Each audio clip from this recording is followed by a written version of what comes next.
through my mind hearing this. I've begun to wonder what effect this may have on your plans. What do you mean?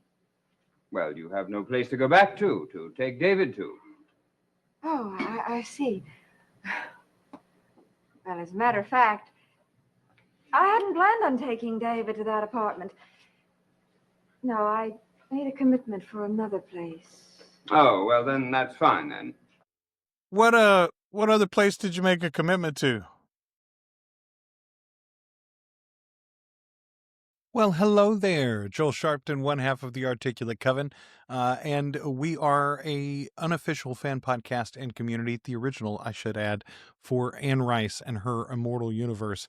However, you are watching one of my Dark Shadows videos. We are all the way up to episode 138 as I am watching the original supernatural soap opera, Dark Shadows. We're in the middle of a very, very interesting storyline right now, and I do want to mention that we're getting some great feedback. We always get great feedback over on our Patreon especially, but also on YouTube, and that's where I want to go for this. This comes from City Dweller 99 on episode 123, and they're talking about the character of Lara Collins. This new character is the kicking off point to a very memorable story arc that helped establish the new format of Dark Shadows going forward, a perfect combination of supernatural and soap opera. I cannot agree enough, City Dweller. Thank you for that. This one's on 123 as well. Holly Van Y says, this is the point where Dark Shadows caboose really goes off the rails and heads straight into Crazy Town. As a kid, I loved the transitioning into faster paced, more purely supernatural storylines that is happening right here. The new character you see in the diner is played by Diana Malay, a very good actress who will bring something uniquely her own to the party. Thank you for that, Holly Van Y. All right. So there's a little feedback for you. It's not just us that are enjoying this. It's everybody that's watching this. And it apparently was folks at the time too. I think I've got a couple more words on that in the next episode, but we'll save that feedback for later. Let's get into this one. I do want to remind you, if you're watching these on YouTube, might feel like, boy, that feedback was very old, Joel. It's because we're way ahead of you on Patreon. If you go to articulatecoven.com/join, $2 more a month gets you access to everything we do early and ad-free, including Dark Shadows. You get 5 episodes of Dark Shadows every week, one every weekday. All right. Thank you to everybody who's already supporting us. Here's episode 138 of Dark Shadows. Well, the register at the inn said that she checked in there 3 days ago, which was the same date as the fire in Phoenix. Well, Sheriff, it's obvious to the least intelligent person that this report is erroneous. I mean, or there was some sort of arson and identity theft, maybe, or Lara ran from something in Phoenix, maybe, or imagine this in a show full of ghosties and future vampires. Maybe she really did die in Phoenix and was reborn in Maine. Uh-huh. I thought, so I telephoned to Phoenix. I told them that Lara Collins is here in town, and I asked them to verify their identification. And what did they finally say? Well, they said that the identification was positive. They said that the body that they had found was definitely Lara Collins. Well, that's a cold open, ain't it? All right. Folks are not wrong to be excited about this storyline, given that feedback that we discussed at the top. I'm excited about this storyline. Let's go, Lara Collins, or whoever you are. Well, I would like to speak to her for a few minutes, if you don't mind, anyway. All right. She's staying down in Matthew's cottage. But there's something I want you to understand. She's been under a terrible strain. Well, I'm aware of that. And I would suggest that you not pressure her with your third-degree type of questioning. Well, I had no intention of doing that, Mr. Collins. There is no accusation being... Maybe it's just me. And I do have my headphones turned up. But does it seem like they're sort of yelling at each other today? Like maybe the microphones weren't working on set quite as well as they would have wanted them to?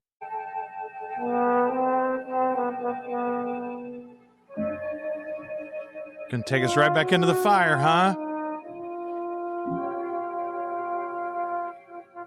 Uh-oh, a magical transition? Yes! Yes, baby!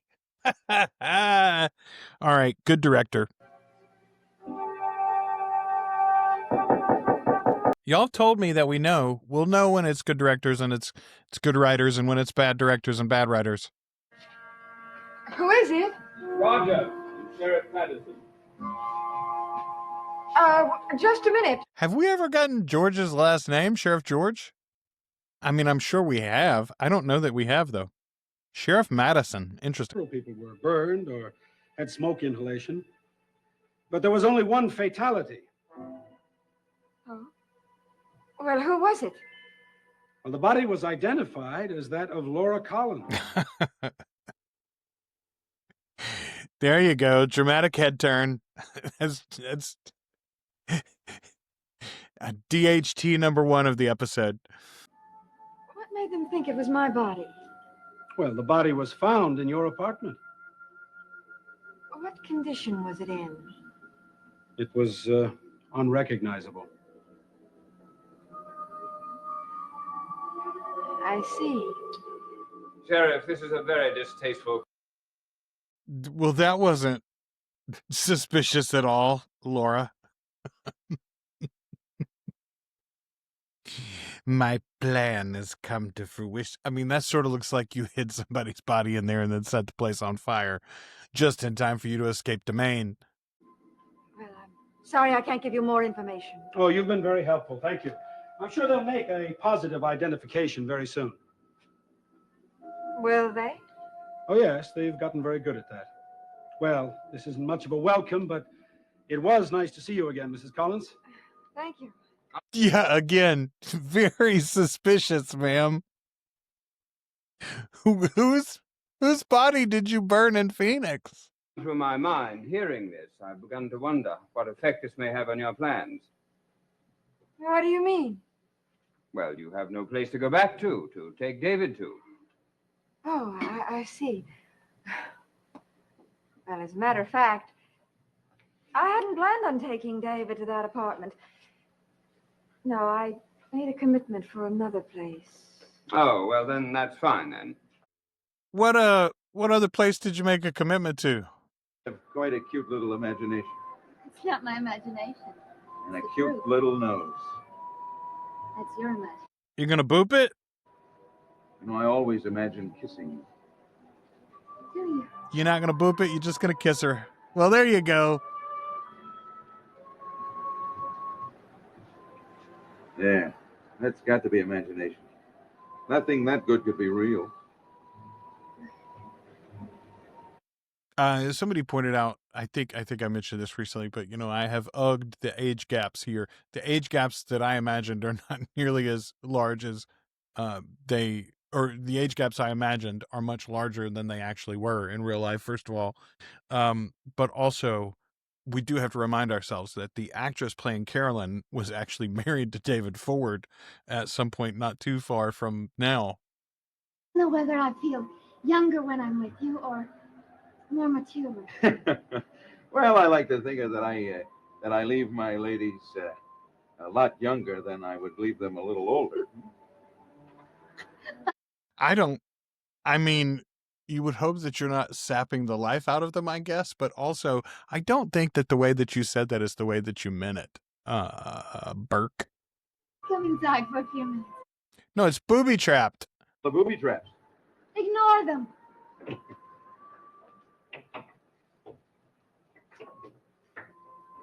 A little kissy face, and all of a sudden he can ignore the booby traps. Armed? Oh, don't worry. They'll get you yet. I'll only stay a minute. You can stay twice then. Come on inside. It's warm next to the fire. It's warmer next to you.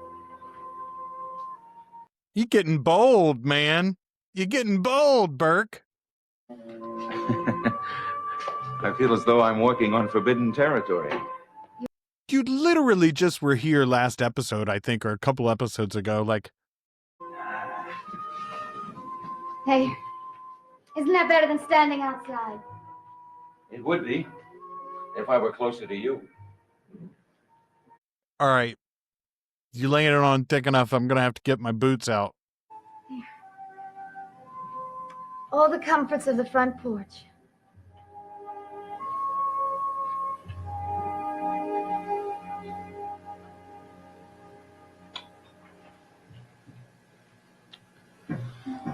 All right, that's pretty good 60s TV smooching. Why would I go out? To take the suitcase down to your Aunt Lara. Yes. You almost made me forget. I'd be happy to save you the trip. I'll take you down to the cottage on my way. Ugh.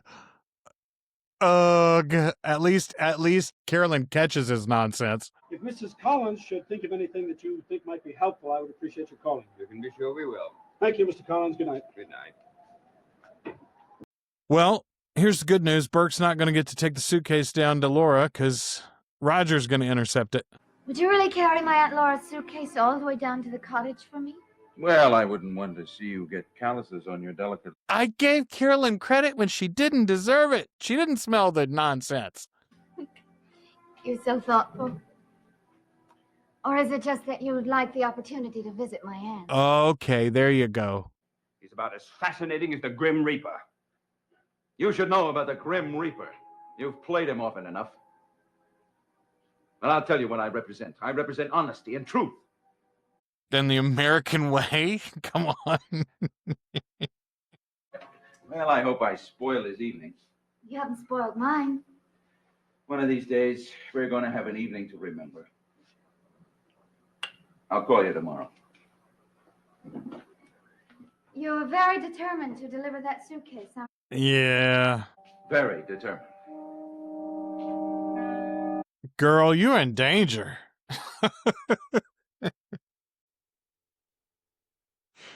Your man ain't your man.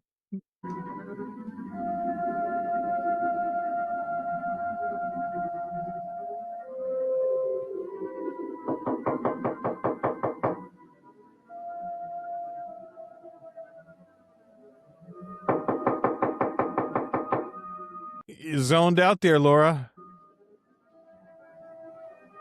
Mrs. Collins?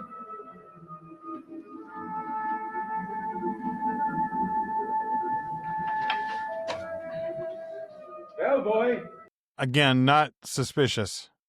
Well, I certainly appreciate your bringing my bag very much. How in the world? Carolyn had it.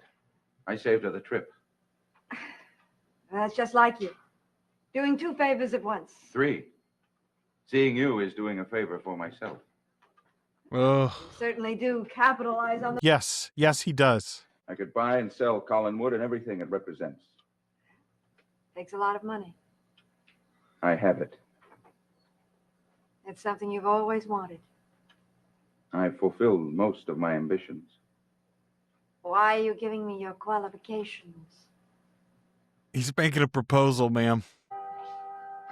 Company gone? Of course. You pooped the party. Oh, what a pity. It had the makings of a memorable one. Did you take the suitcase down to your Aunt Laura? Really, homie? You so focused on being mad at Burke that you didn't even consider that he was going to use that opportunity to go see your wife? I wish you hadn't done that. I'm sorry. I didn't realize. Good night, Carolyn. Good night, Uncle. Well, at least you didn't literally poo-poo on her there. Your general MO would be to yell at her for a while. This is your fault, man.